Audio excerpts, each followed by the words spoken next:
introductory sessions, we'll go on to the major points. And I will like to share my PowerPoint here with you. Let us go ahead. And actually, there is something very important to discuss before we go to the subject of evaluation of training.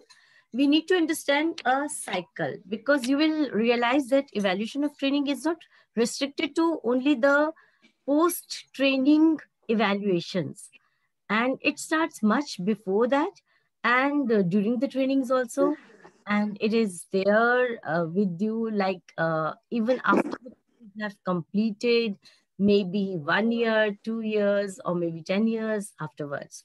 So the whole concept of evaluation training is a very modern concept, and I'm afraid many organizations have not adopted it too fully.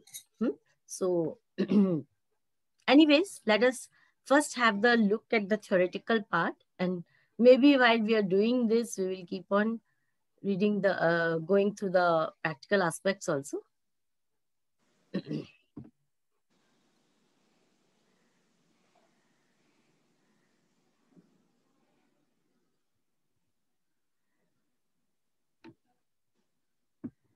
So let me share with you the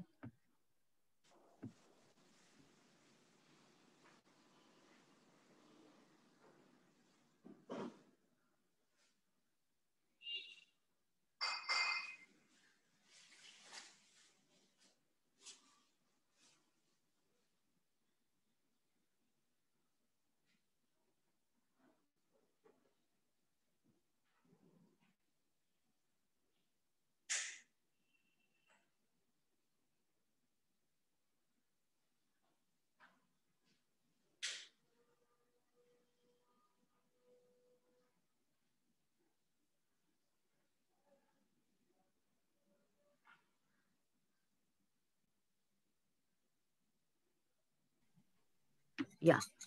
You're able to hear me and can see the slides on your screens? Yes, ma'am. All Yes, right. ma'am. Yes, ma'am. Let us move ahead. So welcome to the sessions, and what we will try to do in these 7 sessions would be, what is the first, understand the concept of evaluation and it's important, why we should spend so much time on on it as trainers. And for trainers it becomes predominantly important, because after this diploma you will be certified trainers from ISTD. And for you, the consultations may come in any form, either making a design for a training, or maybe training in the class one-to-one coaching, or it could be face-to-face training or online training, or it could even be assignments related to evaluation. Many organizations are becoming aware of this concept also, and they want to gauge their trainings. So then we will do what kinds of assessments that we can do. And there are some beautiful tools. I should say wonderful. They're wonderful tools for conducting the evaluation. And like there's no need to do it at from the scratch. Like there are available models. People have done a lot of research on this topic, and there are models available. So what we will discuss the leading models which are there in your course, and then what are the assessments at different levels, and then I've kept some time for course review and question answers. So this is my plan to go about the 7 sessions. And today's sessions I will try to start with the introduction, and there is something called systematic approach to training, that is SAT. Short form is SAT, that stands for systematic approach to training. And what is the link between evaluation and training? That is what we will try to explore. And then what is evaluation? Its definitions, what are the principles involved in it? And do we really get some benefits out of it? Or is it really important for us? Then who wants evaluation of training, and why that person or why that set of people would want it. And there are some different approaches to training and different phases of evaluation of training. So we'll try to do that. Although it seems to me now a very ambitious thing to do it in one session, maybe it will spill over to the second session also. So these are the topics that I want to discuss at the first go. And let's move ahead. So why do organizations go in for training? And I don't want you to be silent spectators or silent listeners. Please participate. And my question to you is, why do organizations go in for training? Why do they want the people to be trained?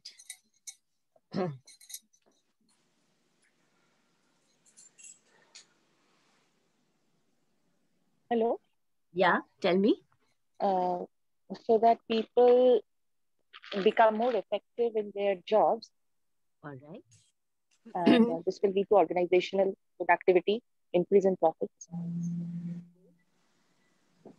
Do others also think about it like this? To achieve the vision and mission of the organization, to act according to the culture of that organization, and to improve the knowledge, People skill, and aware of attitudes that. Probably you're saying that to make people aware of the mission and the culture and other things of the organization. Is that so? Okay. Anybody else? And also to keep pace with the current trends going on in the industry? Oh, yes. Why not? Actually, yes. And I have, to the contrary, I have also met some people who think that trainings are a waste. They just want to give the employees a little break from the monotony of everyday working. So they send them to a fancy hotel with good lunch, and people get a break if they attend the training. There are people who think like that also. But I think training is really a serious matter, and organizations should not be doing just that. Of course, getting a break from the monotony of work is really important, but there are other ways to do that. So, actually, the organizations go in for a training mostly when there seems to be a change. Now, the change could be in any form. The change could be in the form of, say, the organization itself is undergoing a change. New people are coming in, new recruits are coming in, or organization is diversifying. It is making new products, or maybe new services are being started, or it is opening new branches. So it needs more people, or it wants to train the existing people in something new that is going to happen. Or if the policy changes, for example, policy like the Right to Information Act that has come, everything has to be transparent.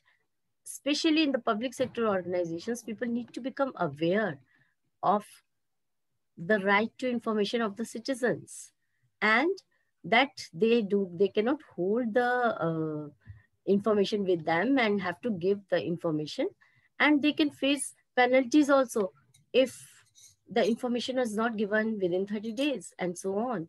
And there's a appellate mechanism also.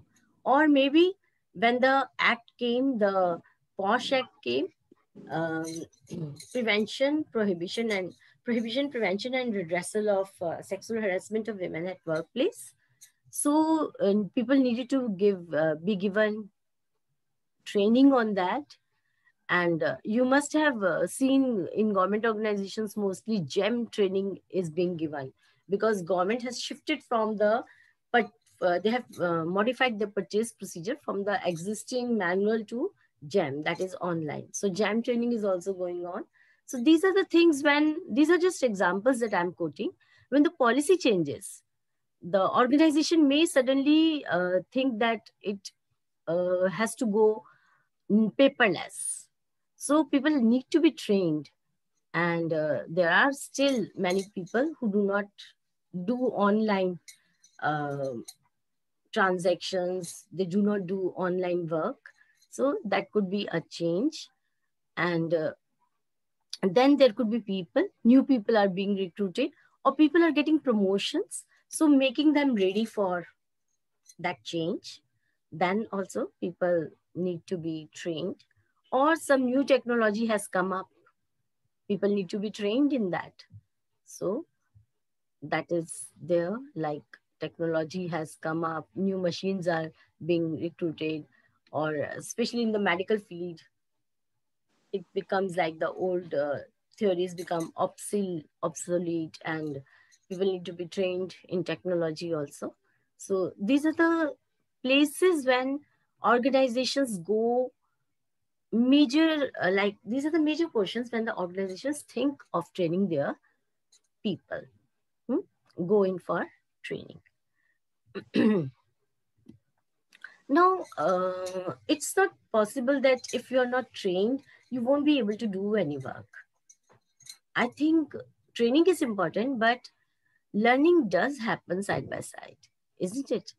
If people are not trained, that does not mean that they will not be able to deliver at all.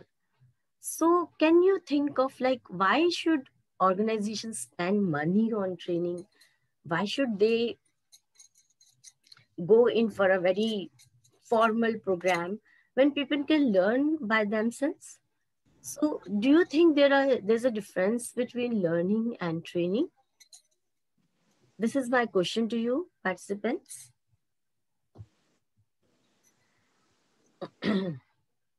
Is there a difference between learning and training? Ma'am? Yeah. As you said, that people, I mean, learning can happen without training also, as you say. But then there are many times people who are not that motivated enough, self-motivated to learn. Many times they just work for the sake of working. Many times people are satisfied, or I mean, they do feel that they don't require an upskilling or kind of things. But then there may be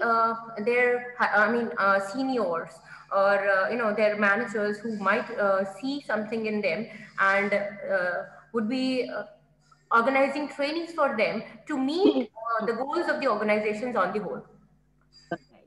So you mean to say that there may be some things that they need which are not being satisfied by learning itself, by learning themselves. And also many a times they are not self-motivated to learn. I mean, more than that, what they already know. You mean to say that training motivates people? No, it's like sometimes it is also required to motivate people to learn something new. And sometimes there are certain things where you are not very proficient. Supposedly you take, just as you said, GEM trainings. Many times people are not very, equipped with online kind of transactions, online trainings. So they need to be trained for certain changes, for certain such things where they are not able to do it themselves, or find it rather difficult to do it themselves. All right. Anybody else? Like, what do you think? Is there any advantage in training rather than just leaving people to learn by themselves? Ma'am, may I? Yeah, please. Ma'am, learning is happening all the time. And it is an optional thing. Like, we learn what we choose to learn. But training is time bound, it's result oriented. It depends upon the organizational priorities.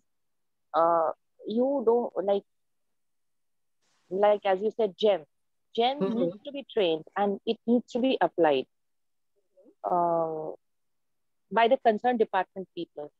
But this is it. All right. Wonderful. I think that is the nearest answer I was looking for. And you're very right. Yes. Learning is actually a process whereby individuals acquire knowledge. Even when you're getting some training, you're learning. And you acquire knowledge, you acquire skills, you acquire attitudes. And that is mostly through experience.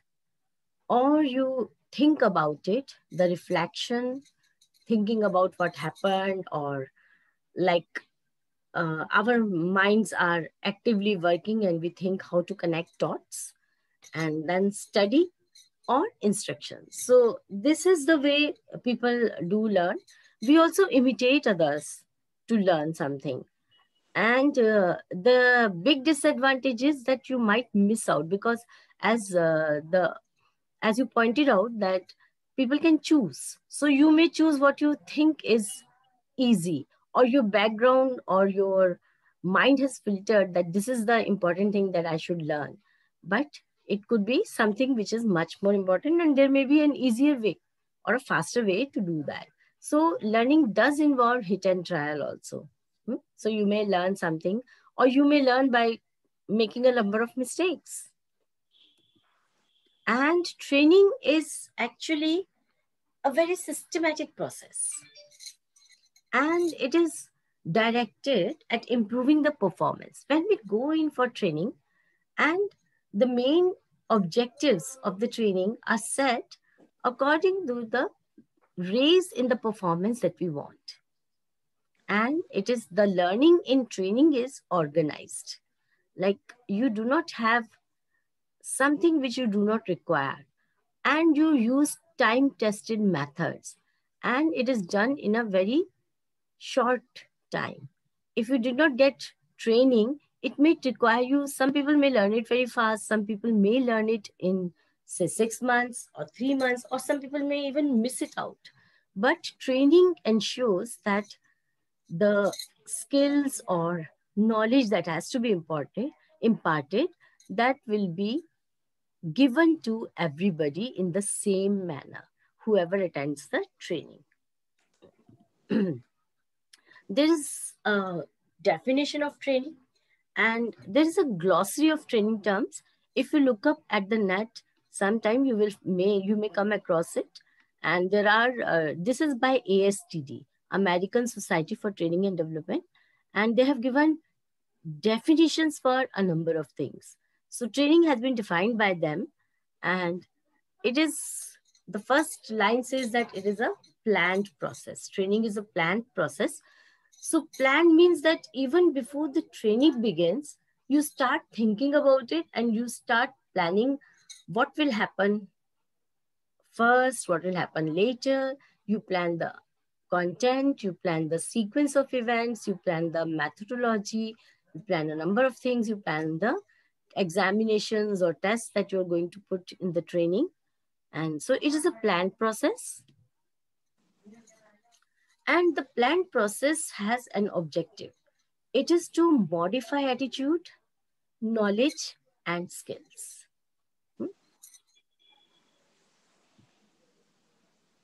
Now, the modification of attitude, knowledge, and skill is through a learning experience that may be created in the classroom or maybe online, any way that is appropriate to enhance the capabilities, to achieve effective performance. Like you said, that is very important, to achieve effective performance in any activity, or in an activity or range of activities. There could be more than one activity. To satisfy needs of organization. Now, the needs could be the current needs, or it could be the future needs also. For example, people are going to get promoted, so they will be sharing more responsibility in the organization. So to share those responsibilities, we need to equip them. So these are the future needs. So the needs could be current or future. So this is the definition: a planned process to modify attitude, knowledge, and skill through learning experience to enhance capabilities to achieve effective performance in an activity or range of activities to satisfy needs of organization.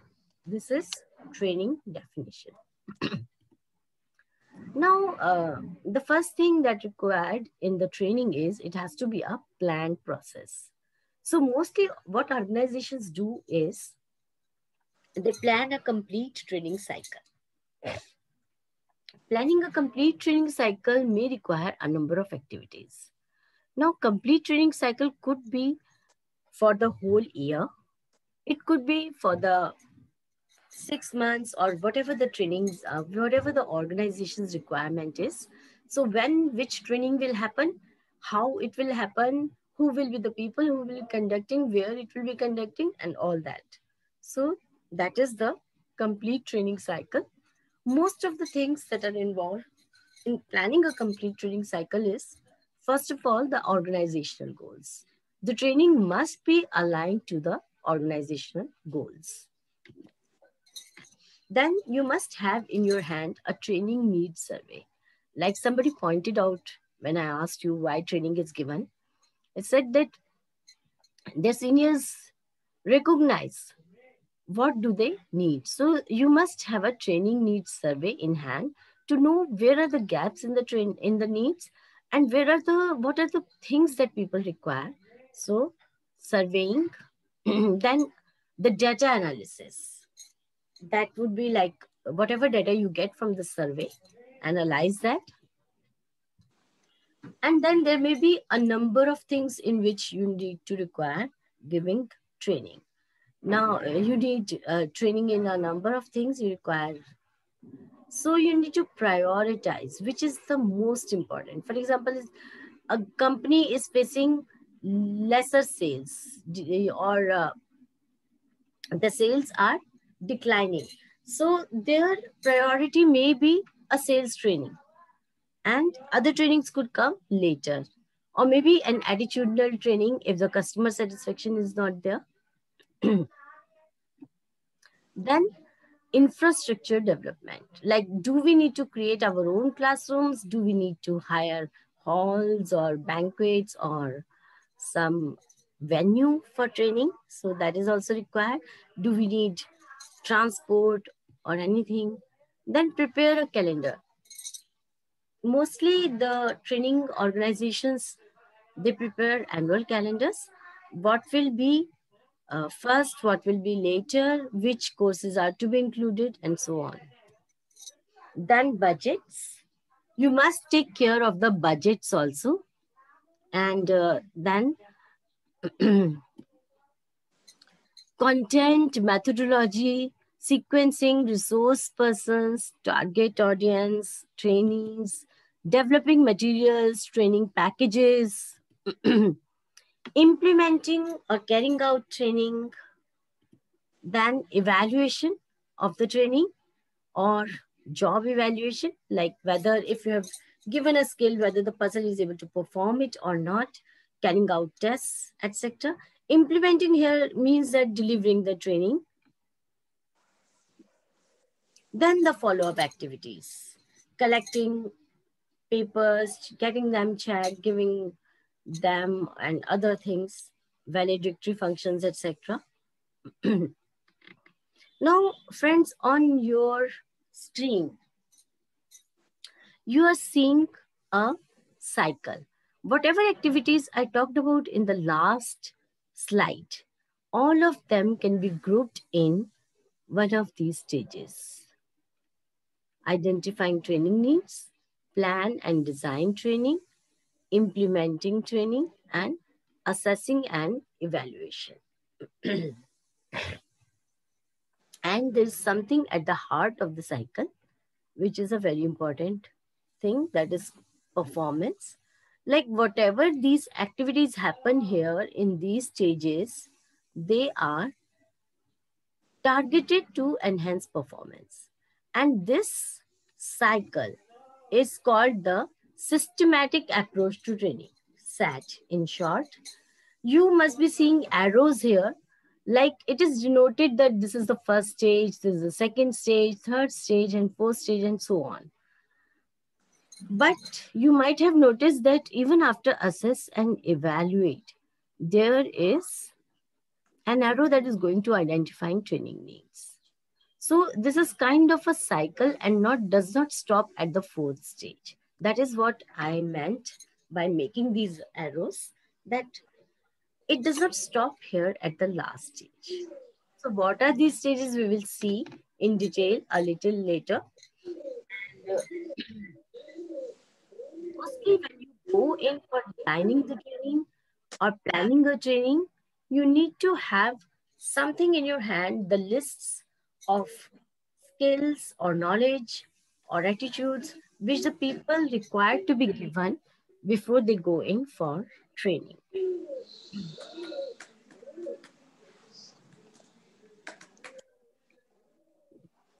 Now you're seeing a line in between those stages, isn't it? So I have put a line here, and you need to tell me what is the criteria behind putting this line.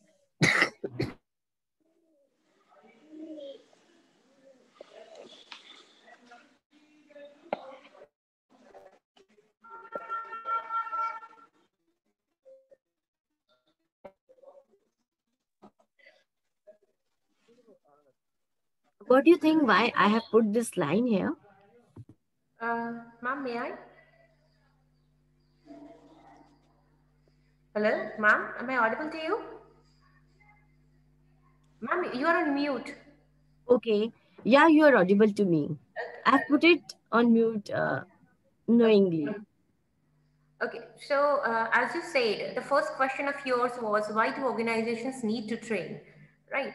So, so specifically when you said about assessing and evaluating, when an organization gets an idea that its employees or people in the organization require training, that is where that happens only when they assess and evaluate that something is not okay or something is lacking to get the organization outcomes, effective outcomes, I would say. And that is when they decide on to identify the training needs, and then after doing that they plan and design the training, and then it is implemented. Am I going okay, ma'am? I became a little confused as to what you wanted to say, but Okay. I think, okay, you mean that happens first. No, I said about assessment and evaluation. When an organization gets an idea, the first question of yours was why do organizations train? Okay, we have moved ahead from there. Yeah, Now my question is, I have already shown you a slide on that there could be some change in the organization. Then the organization decides to train their people. It could be the organization itself is changing, or maybe it's a new organization, or there could be a policy change, there could be change in the people, or there could be change in the technology.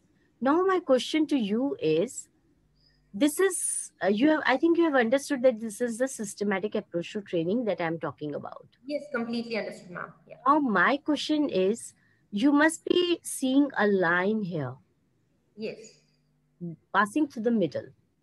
What do you think I have put this line for? Just think and tell me, what does it signify anything to you, the line?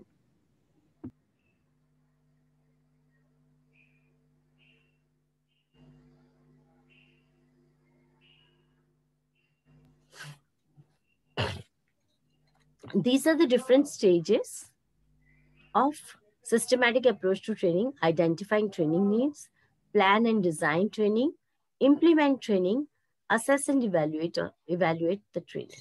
So do you mean, ma'am, that the assessment and evaluation and identifying the training needs, those two are the parts which we have to take care of much more in this subject specifically, that is evaluation of training, which we are going to study? Is it what you want to imply by this?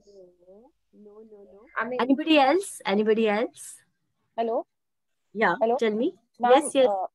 identifying training needs and assessing and evaluating them, they are both research-based.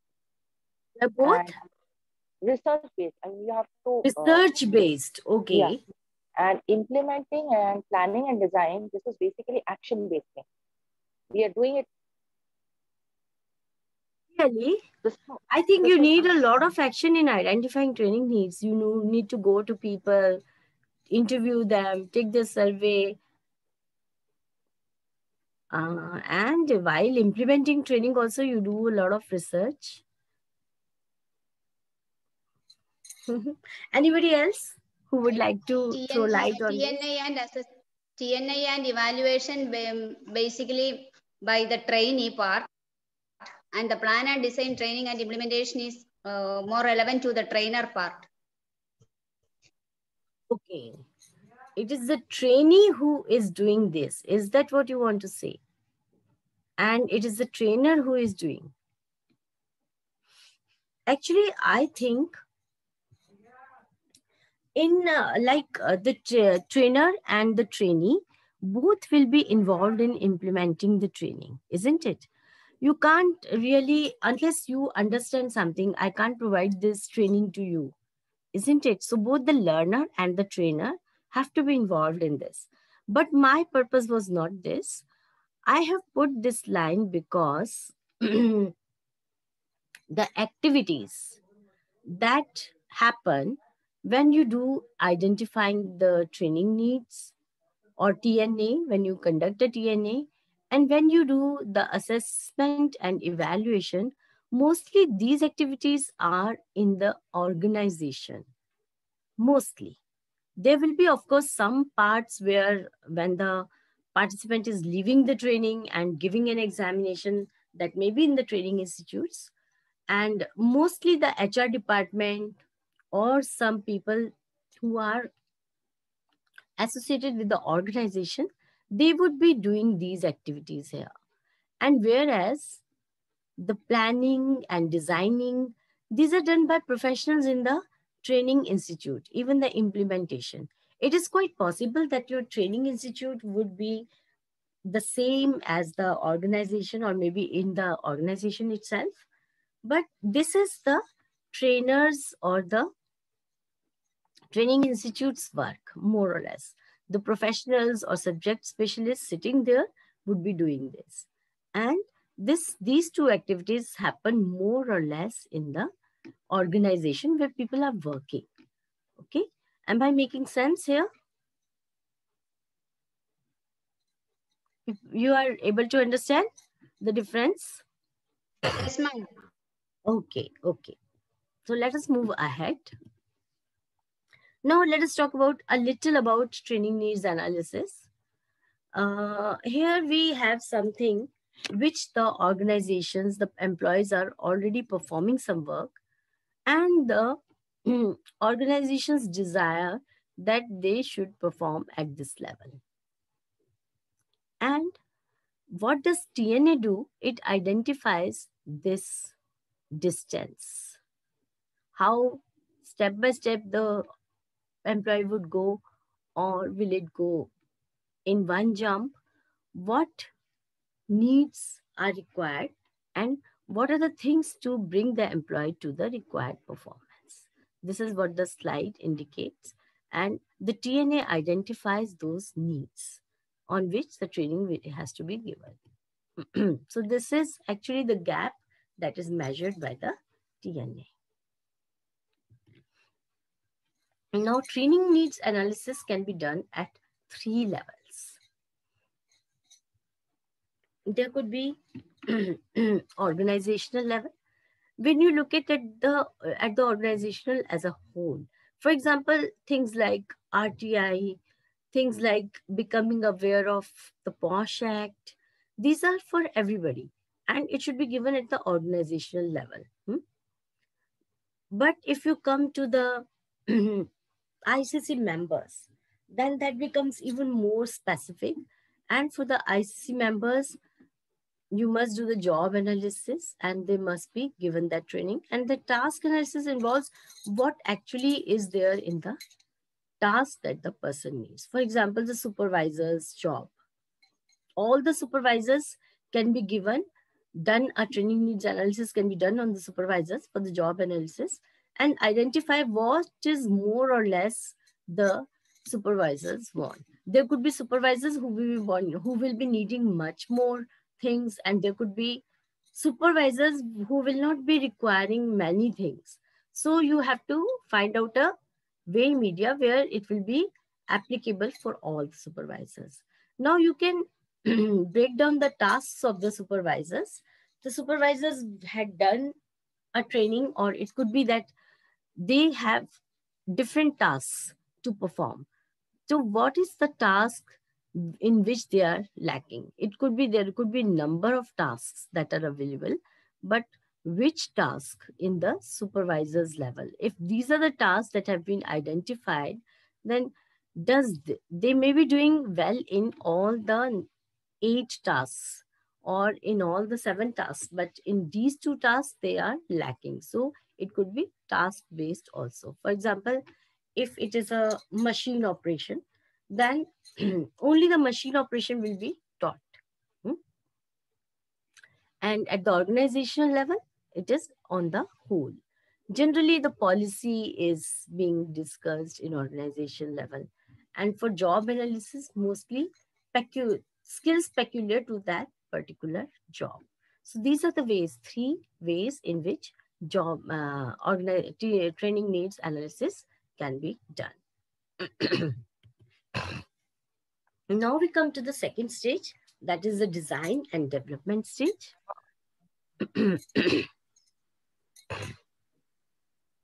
So what we do, Manisha ma'am, yeah. Tell me. I just have this pressing, like the TNA is always done for upgradation of knowledge, or it can be also used for the downward slope of the. Can you go back to one slide more? Just one slide. Yeah. So this gap, which is the actual performance and the required performance. Is there any scenario in the industry where the required performance is lesser than the actual performance and we need to, cut short of the performance, or it's always an upward going slope? I didn't understand, why would any organization want to reduce the performance of an employee? It happens sometimes, ma'am, like, the person is highly skilled in his job, but he also knows something which is required in the industry, but something which is not required in the industry, and it is actually, hampering the knowledge which is required in the industry. So I read it somewhere, it's known as, back rubbing of the knowledge. So we make it a clean slate and we write what we want to write. So can you really do that? Can you really do that? How can you erase something from a mind, from somebody's mind? I'm unable to understand that. Like, it is quite possible that that person is overqualified and he has more conceptual knowledge, but he may be lacking in some other skills. Or maybe he is qualified for a better job, but he is not having knowledge of the required job, that he like he's in a lower post, then he can be given training for that lower post also. Okay, so the it downward slope is, according to my concept, it doesn't go downward like this. We don't go to the actual performance. Actually, I think what you are saying is the nomenclature is being different. What you say is actual performance is what the organization wants. That is the desired performance, probably. But the person knows a lot and he has to do a lot of unlearning. Is that the concept? Because sometimes we pick up things and which are not applicable in the current job. And then we have to unlearn many. We have preformed notions and we need to unlearn things. Exactly, ma'am. That's what I was asking. So in the training, the first work of the trainer or the first thing of the trainer is to make the person unlearn what he has learned wrongly. So that is a part of implementation. Yes, that has to be done. Great, ma'am. Thank you. So let us move on to the second stage, that is the design and development. Here we design a whole training system that can be implemented to meet learning goals. Like it is akin to career planning also. Like people would be first learning some skills, then after 6 months, some other skills, and to prepare them for things. Or maybe in a lower level, they will be learning this. When they are promoted, they will be learning this, and so on.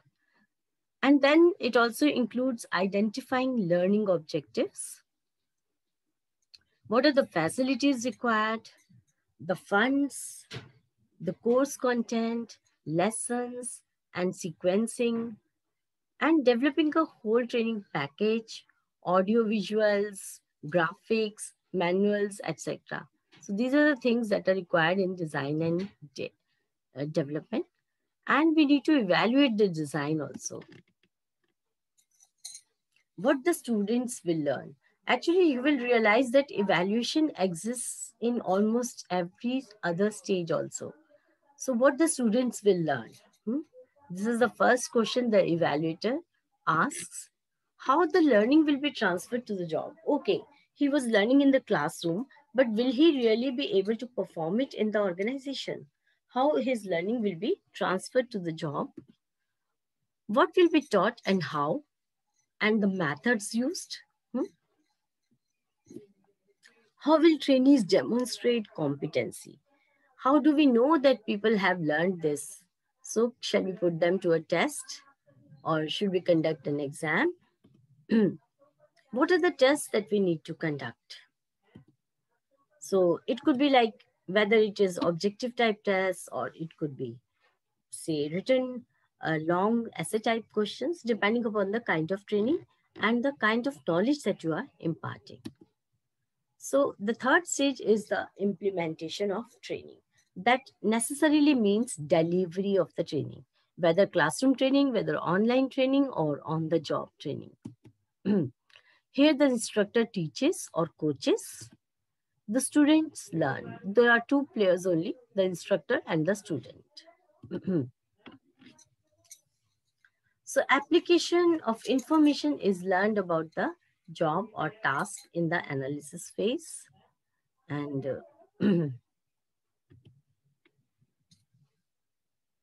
so whatever task was there in the analysis phase that were identified, they learn about that. On completion of course, the trainee proves his competency by test and interview. So all this is included in the implementation of training. Implementation includes delivering the training, feedback, clarifications on training material,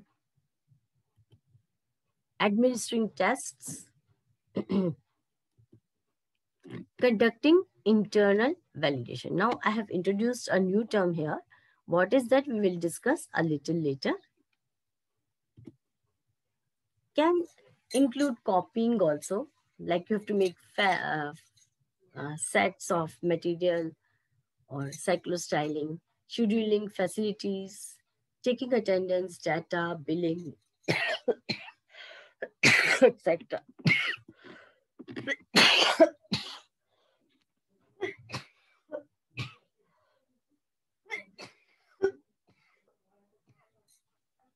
Excuse me.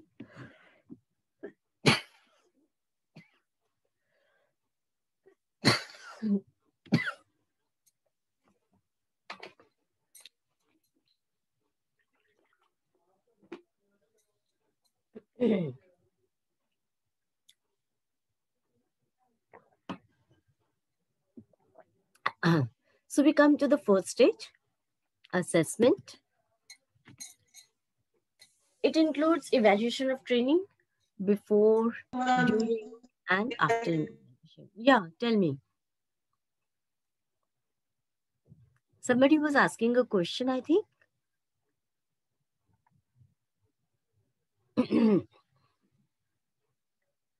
Okay, shall I move ahead? Evaluation of training before, during, and after the implementation of training. So the questions that we need to ask here is, did it meet the need identified, which you did in the first stage, that is needs analysis. You had a list of needs that trainees require, and did the performance improve? So these are the two important things that we need to evaluate. Then we need to assess the results. Did the training achieve what it tried to achieve? Did the training improve performance or solve the problem? Was the training worthwhile? Like, okay, everybody said it was okay, it was good, the food was good, the logistics were good, the course material was good, the trainer was excellent and everything. But Was it really worth spending so much money? Could we not have done it some other way? It involves all the measures of validation and a continuous monitoring. So that is what it requires. And it also includes conducting an impact analysis. Actually, this is another term that I have introduced. Impact analysis is done when the training has been done for quite some time. People are already practicing the skills gained in the trainings, and sometime after, what the organization has gained. Are there any changes in the performance of the organization overall? And what is the impact of the training on the overall performance of the organization? That is done, that cannot be done just immediately after training. You have to give 6, 7, 8, 6 years, 5 years, or something like that to see the impact when the people are already trained. So, I introduced one more term, that was validation. Validation means actually putting people to tests and assessments. And they're designed in the design of training only, and to ascertain whether a training program has achieved the behavioral objectives, and which was specified in the training needs analysis were found, and in the design you made the objectives. So such a thing is called internal validation. And were the behavioral objectives of an internally valid training program were realistically based on an accurate TNA in relation to criteria of effectiveness adopted by the organization. That is the external validation. So friends, I stop here for some time. Let's have a break for say 10 minutes, and it is 5 minutes to 1, and I will see you at 5 minutes after 1. Okay, so let's.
So we were talking about validation.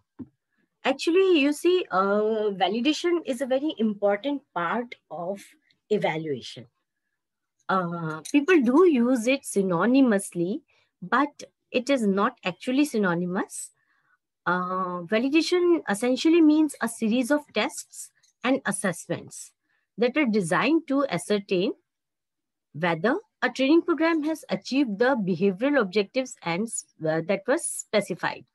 So you must have done a training needs analysis, and you must have started with some objectives. Now here, what behavioral means is it means both all the three things. knowledge, skill, and attitude. All the three things are involved here. So a training program has achieved the behavioral objectives and knowledge, skill, and attitude, objectives that you set before you started the training.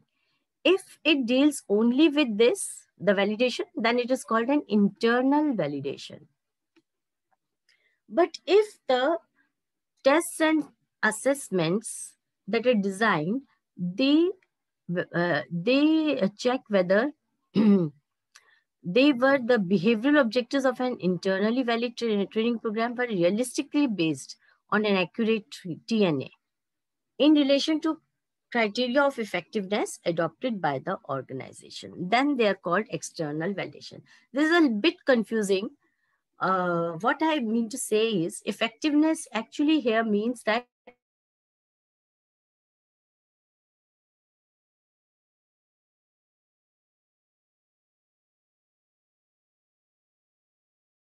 have been made.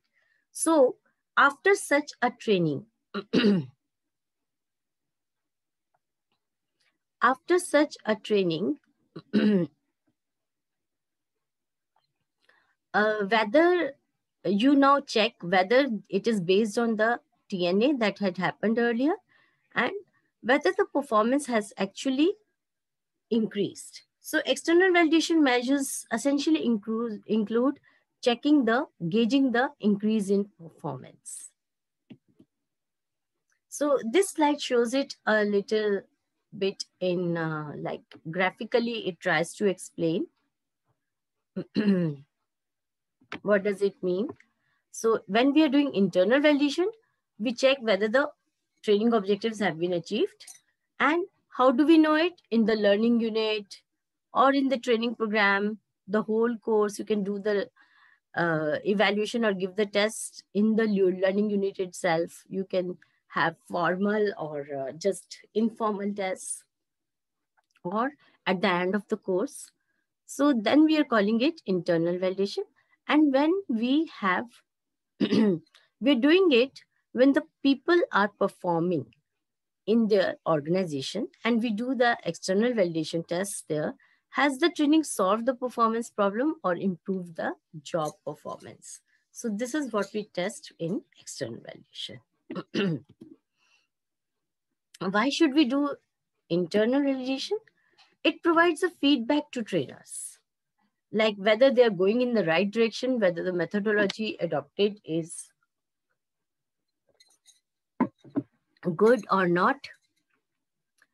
And it checks the achievement of course objectives. It helps monitor the quality of the training, whether it is right to the according to the trainees or not, whether we should improve the training. The trainees already have a good knowledge base, so should we enhance the it or not? Indicates where training can become more effective and indicates how training can be more efficiently delivered. So with spending lesser money, how can you deliver that training?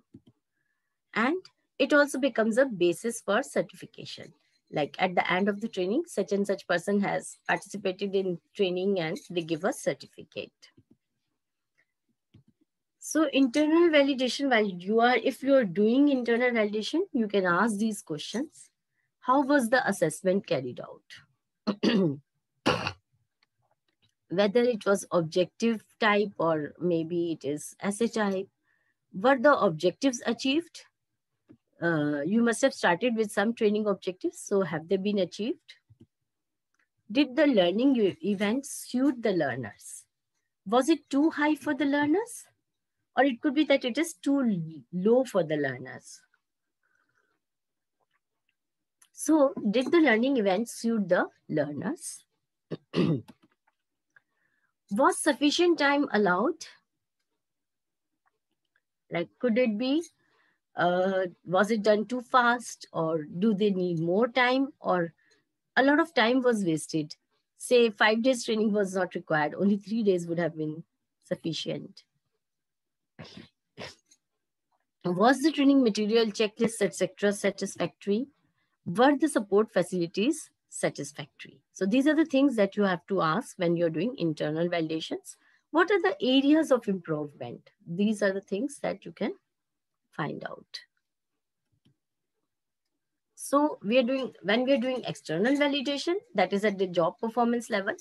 So these are a series of tests and assessments designed to ascertain whether the behavioral objectives of an internally valid training program were achieved in relation to the criteria of effectiveness adopted by the organization. So why should we do that? It involves departmental management and stakeholders. Their involvement becomes more in the training if we do that external validation. They focus on actual performance. They match the identifying training needs, the thing that you started with, whether the need that was identified, has that been fulfilled. It is also a basis for transfer of learning. What they learned in the classroom, has it been implemented or not? Were the objectives specified for training valid? Did we start with the right objectives, or the objective itself should have something included in them in the training? And it also gives the evidence of competence. Now, it also provides data for cost-benefit analysis. If you want to conduct a cost-benefit analysis later, then external validation is very important for you, and you require data for that. And data will be provided by external validation for cost-benefit analysis. It proves the benefits of training, whether the training has helped the people or not.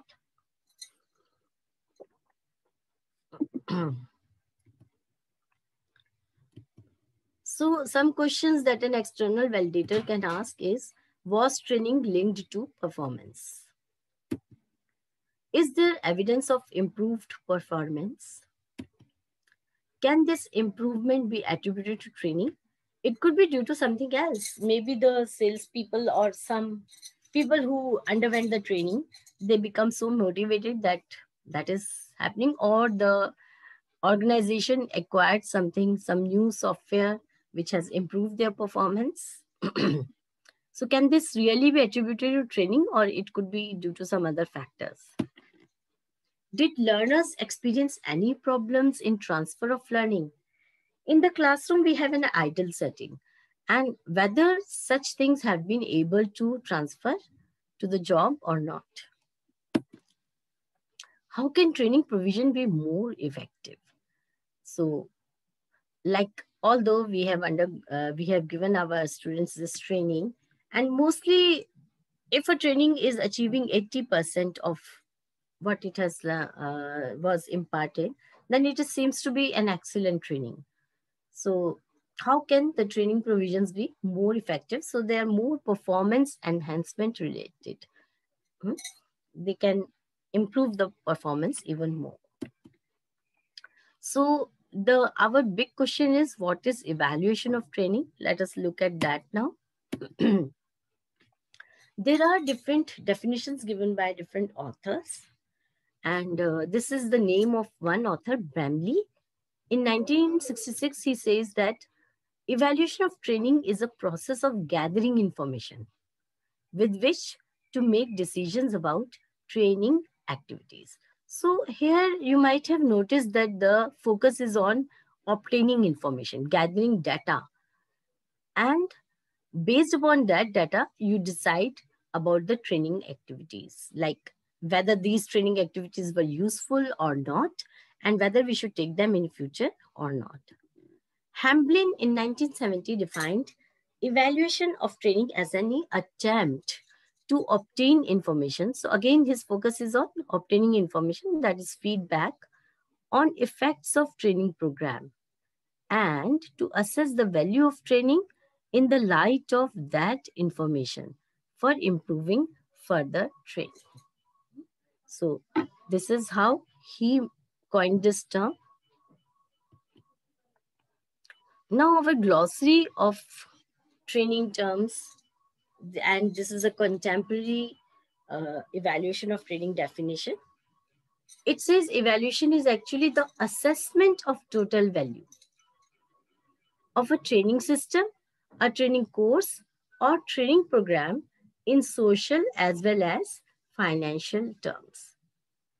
Although it does not negate that it is about obtaining information, because it also says it is continuous monitoring of a program. And monitoring does involve collecting data. So the focus here is on assessment in the modern definition, and it is both the social as well as financial terms. There could be some training in which you must have spent money, but you cannot really gauge the benefits. So whether socially it was beneficial or not, this has to be also gauged.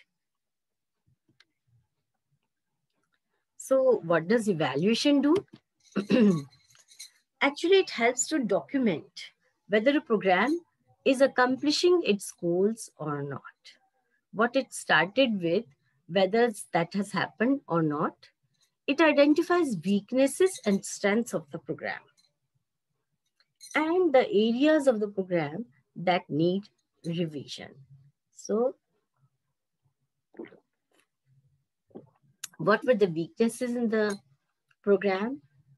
What are the good points in the program? And where do we need revision in the training so that it can better suit us?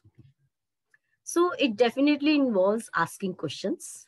That is a very major activity in evaluation, asking questions, then collecting the answers to them, and then analyzing them and making decisions based on those answers. So this is actually what is involved, the activity part involved in evaluation or assessment.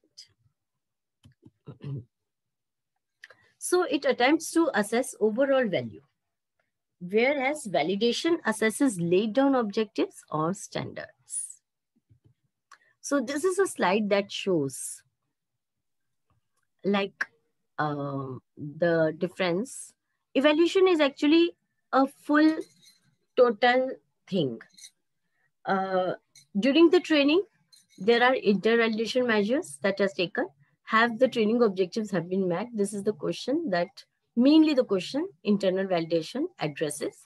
And training has happened. Now the person has gone to the job and is performing using all the skills that he had learned in the during the training. So here in the whether he's able to perform better, external validation is done. And has the training solved the problem or improved the job performance? And when we are talking about costs and everything, so all these things are included in evaluation.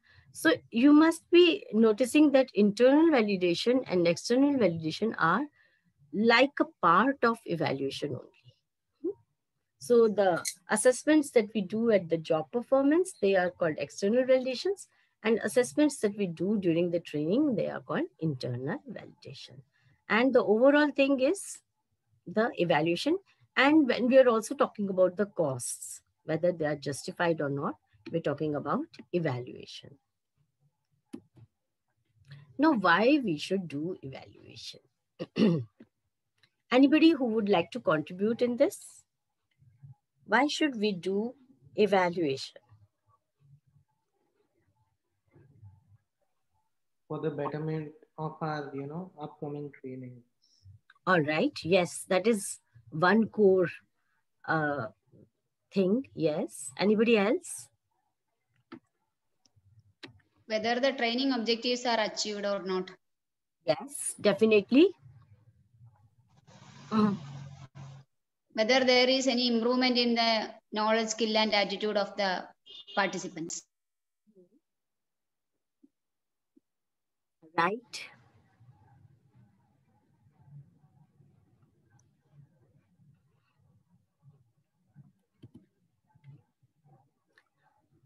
You're all right. And as an evaluator, it is important that the needs of the clients and stakeholders are satisfied.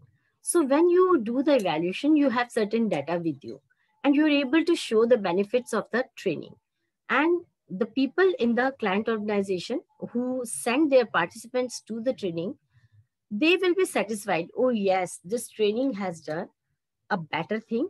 So that is why we should always do evaluation, and it helps the satisfaction of the needs of clients and stakeholders. And they also like to see that my employees need this thing.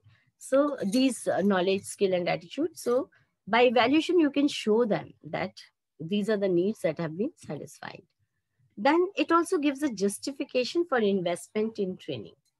So for future trainings, whether we should go in for future trainings or not, it gives you a justification. It proves benefits of having a training function. Whether without the training, how the employees are performing, and after the training, if the performance increases, then it proves the benefits. It encourages management for further investment in training. It enables training to be valued from different perspectives. Now, what I mean here is people will be sitting in different places. For example, people in the client organization, or people like the employer who sends his employee to the training, he will be looking at it in a different way. He will be very focused on whether the performance has improved or not, whether my costs are justified or not. Or people who are funding the training, they will also be interested in seeing that the training has delivered what they wanted. And trainees themselves also have a stake. They will be away from work, and they will be learning something. So you can value it from different perspectives. It includes cost benefit analysis, which is very useful for the organizations. It is a professional discipline for training management. Like if you, for HR people, for management people, training management, it is a very good professional discipline. And it encourages careful scrutiny of training proposals. If a number of training proposals are coming to the organization for the same kind of trainings, then it is easier for them to scrutinize them and evaluate them.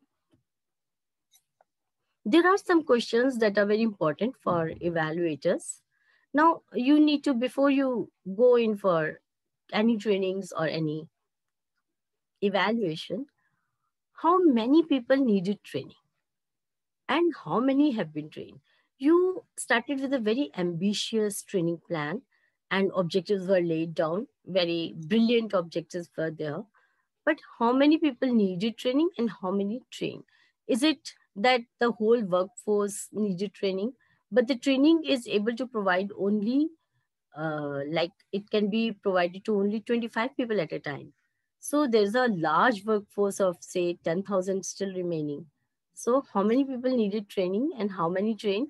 And what is the best way? In such cases, maybe an online training would be best so that 10,000 people can be reached. Which techniques or tools suitable? So every training will not be having the same techniques and tools, and it will depend also on the participants' level. So which techniques and tools are suitable for that training? What costs were incurred? And a breakup of all the costs that has happened. Can these costs be justified? Could it be that it could be taken from somewhere else, like some cheaper options are available or not? What was the impact or benefit of the training? Is this effective use of the resources? Could it be like even without the training, people could be, their performance could be improved, or there could be some other way also? What systems and procedures were used? Then who are the stakeholders? And what to do with this information, the analysis of part of that. So these are the some questions that evaluation needs to address. So why we should evaluate training? Let's have a summary of that. To assess the extent to which your organization and business has benefited from any training, from one training or a number of trainings, for say the current training or maybe trainings that have been given over the years. To track the development of staff knowledge and skills. whether the staff is getting the correct knowledge and skills which they require, and that can be tracked also, to find out if the learning is being applied in the workplace, and to identify training gaps and future training needs. So, like, it brings us back to that, the first stage, when we started with the training needs, where some gaps were identified and some needs were recognized. Has the training addressed that?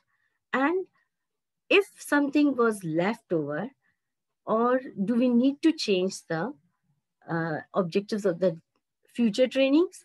And are there any future training needs that would be there after this? To establish if the investment was worthwhile. Everything went well. The course was very good. The faculty were very good. But really, did we need to invest in this training? Could it not be done in some other way? To inform future training plans and strategy. So that people can be relieved at the time, a plan can be made, a calendar can be made. So to inform future training plans and the strategy. To ensure training continuously improves. That is very important. The evaluation is all about improving the training. So ensure that the training continuously improves. So this slide shows you some people whose concern would be there. The main players here are the training institutes which impart the training, the people in the organization who undergo the training, the people sitting in the HR department or the employer who sends his people for training, and the funding agencies. It is quite possible that one or more are combined in one place only. Funding agencies could be DOPT or UN. So, friends, I will stop here and we will start in the next session from here only. So if you have any questions, you're welcome.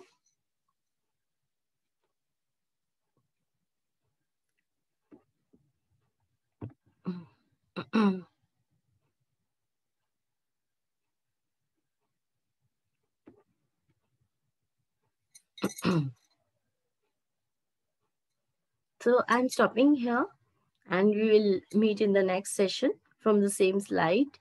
So. Thank you, ma'am. Thank you so much. Okay, welcome. I think nobody has any questions today. So we will meet again in the next session, next Sunday. All right. Welcome. Thank you, ma'am. Thank you, ma'am. Thank you, ma'am. Thank you, ma'am. Thank you. Okay, ma'am. Close the session.